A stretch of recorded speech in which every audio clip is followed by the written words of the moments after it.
नमस्कार दोस्तों, स्वागत है आपका आपके अपने यूट्यूब चैनल अमन प्रयास जीके जिसमें। तो जैसा कि फ्रेंड्स, आज है आपका 20 जनवरी और 20 जनवरी को आपका जो है एसएससी सीजीएल मेंस टीयर 2 का एग्ज़ाम था जो कि समाप्त हो गया है। तो इसमें जो आपके 25 जीके जिसके जो प्रश्न पूछे गए थे उनमें से जो अधिकतम रियल प्रश्न हैं कहें तो लगभग सभी प्रश्न जो है मिल गए हैं। तो आज की इस वीडियो में उन सभी प्रश्नों को डिस्कस कर लेते हैं और इसका जो पीडीएफ है आपको टेलीग्राम चैनल पर भेज दिया जाएगा, सब 18 का भी और आपका 20 का भी।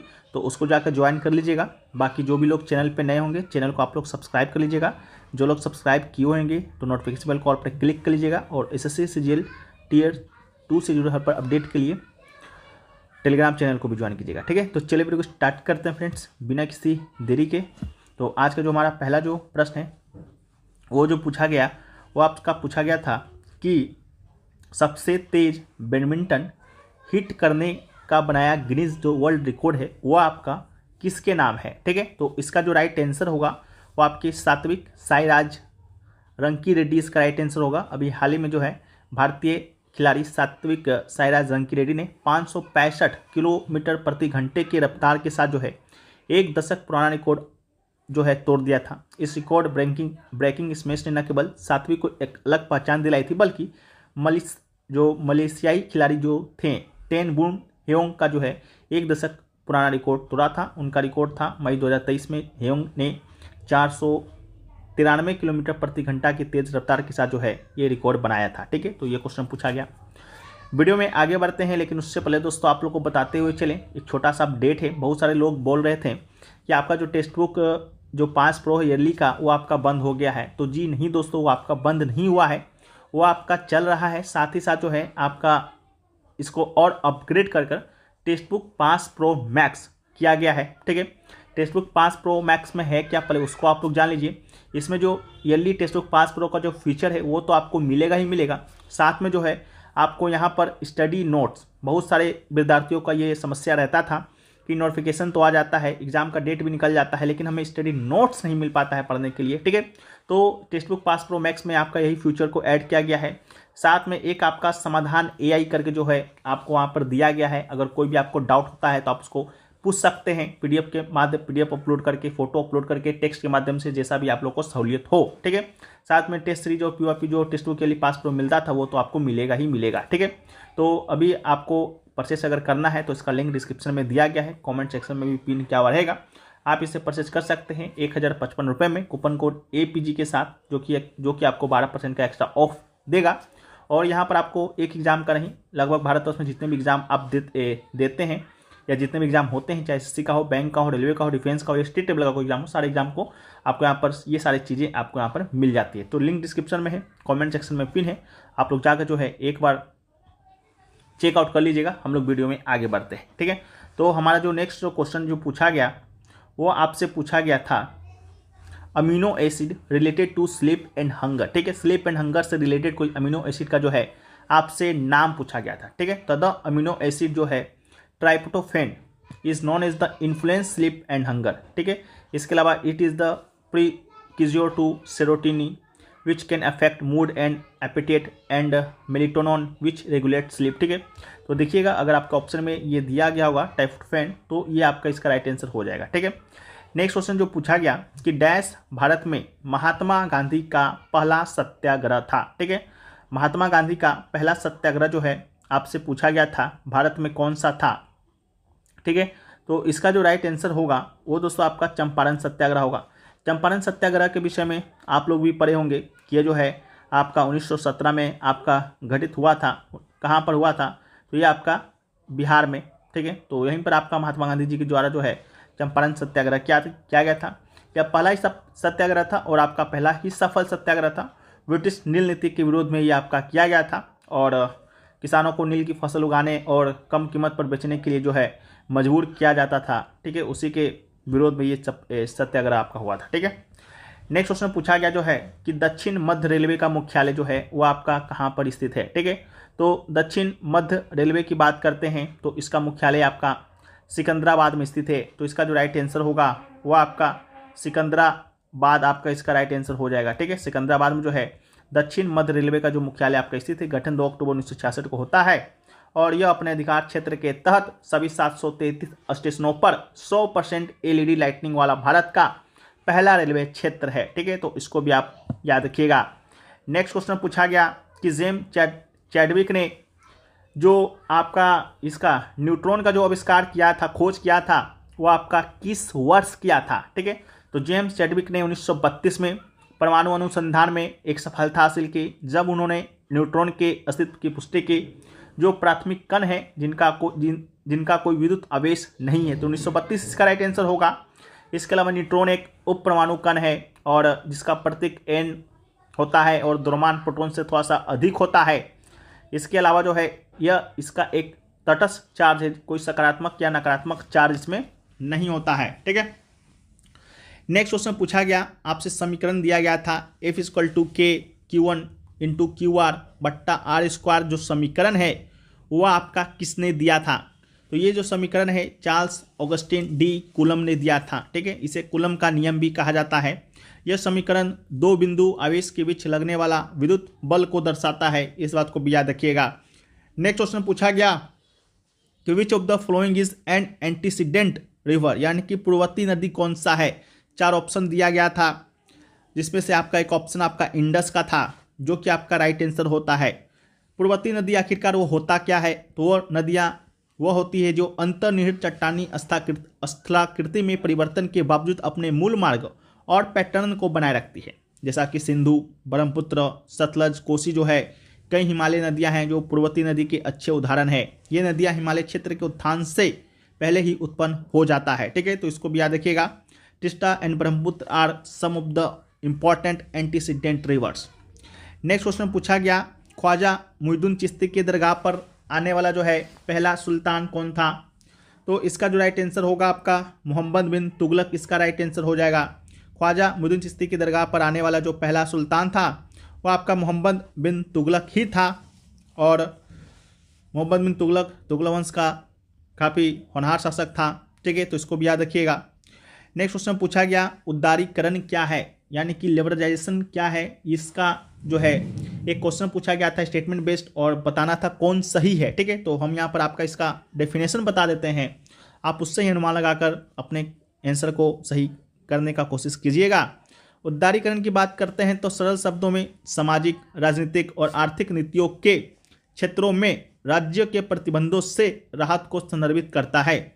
आर्थिक नीति में उदारीकरण निजी संस्थाओं की अधिक भागीदारी को प्रोत्साहित करने के लिए सरकारी कानूनों और प्रतिबंधों को कम करने पर केंद्रित करता है, उसे ही हम लोग उदारीकरण के नाम से जानते हैं।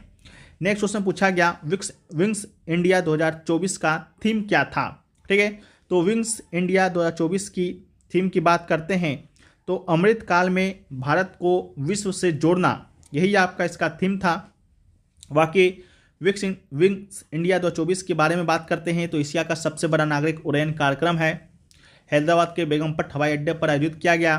इसके अलावा 8वां संस्करण का उद्घाटन 18 जनवरी 2024 को केंद्रीय नागरिक उड्डयन मंत्री जो है ज्योतिरादित्य सिंधिया के द्वारा किया गया था।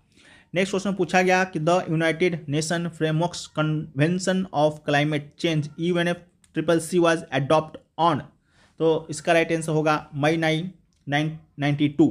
ठीक है, the United nation framework convention of climate change was adopt on May 9, 1992. It was opened for signature on June 4, 1992 at the United Nations Conference on Environment and Development in the Rio de Janeiro, Brazil. The UNCED is also known as the Earth Summit.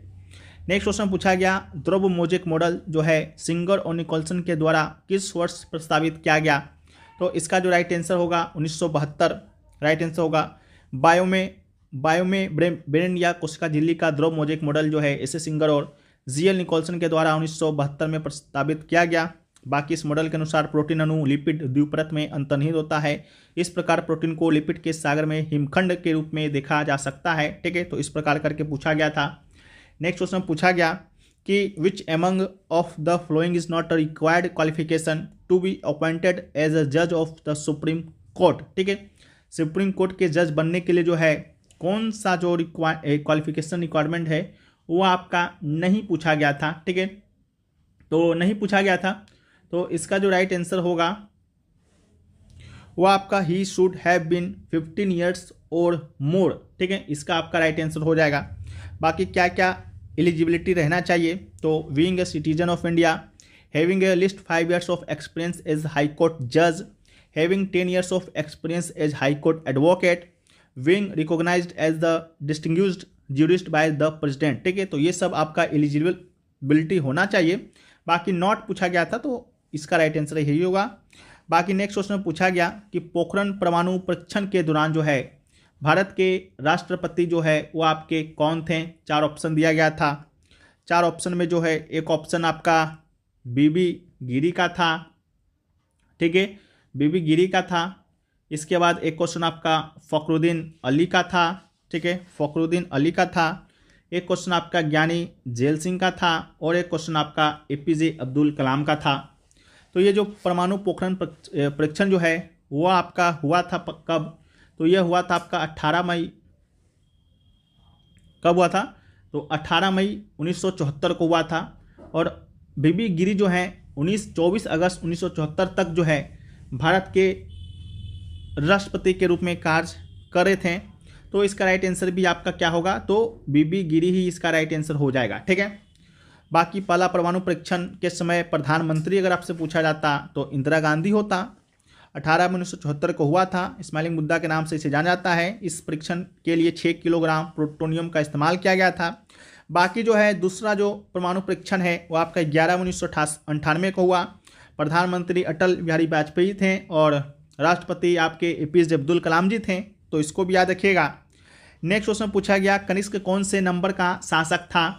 तो कनिष्क की जब हम लोग बात करते हैं तो कनिष्क आपका कुषाण वंश का आपका चौथा शासक था, ठीक है। तो कनिष्क कुषाण वंश के सबसे प्रसिद्ध राजा थे और वो कुषाण वंश के अंतिम महान सम्राट थे, ठीक है। महान पूछेगा तो अंतिम था, लेकिन 4th नंबर का था। कनिष्क ने 78 ईस्वी से लेकर 101 ईस्वी तक शासन जो है किया था। बाकी कुजुल कटफिसस 30 ईस्वी में जो है कुषाण समाज की नींव भारत में रखी। कुषाण समाज का संस्थापक इसे माना जाता है। इसके बाद आपका सेकंड भीमतुक्त या सदाकासना था। फिर आपका तीसरा जो है भीम कटफिसस था और उसी का उत्तराधिकारी था आपका कनिष्क, जो कि 4th नंबर का शासक था। और इसी के शासन काल में जो है कुंडलवन कश्मीर में चौथा बौद्ध संगीति भी होता है, ठीक है, तो उसको भी याद रखना है। नेक्स्ट क्वेश्चन पूछा गया कि निम्नलिखित में से सर्वोच्च न्यायालय के किस फैसले में कहा गया है कि राज्य के नीति निदेशक सिद्धांत मौलिक अधिकारों को खत्म नहीं कर सकते हैं, ठीक है। तो in state of Madras versus Champakam Dorai Rajan, इसका आपका राइट आंसर होगा। ये जो मद्रास राज्य बनाम चंपकम दोराई राजन जो आपका केस है 1951 में हुआ और सर्वोच्च न्यायालय ने फैसला सुनाया कि मौलिक अधिकारों यानी कि फंडामेंटल राइट्स और निदेशक सिद्धांत यानी डीपीएसपी के जो बीच होगा किसी भी संघर्ष की स्थिति में पूर्व ही मान्य होगा। यह निर्णय था कि जिसके कारण संविधान प्रथम संशोधन 1951 की आवश्यकता पड़ी थी, ठीक है। तो ये क्वेश्चन पूछा गया। इसके अलावा नेक्स्ट क्वेश्चन पूछा गया India on against Pakistan under 19, ठीक है, विच स्पोर्ट, ठीक है, अंडर 19 कोई खेल हुआ था अभी हाल ही में, तो इंडिया ने हराकर पाकिस्तान को हराकर जो इंडिया ने है जो कि जीता था, तो वही पूछा गया था हॉकी में, फुटबॉल में कि बैडमिंटन में।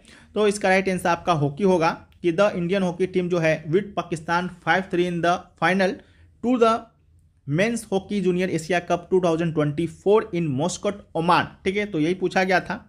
तो हॉकी इसका राइट आंसर होगा, ठीक है। बाकी Arjun Singh Hundal was in the top form of the Indian while Dilraj Singh scored the other goal.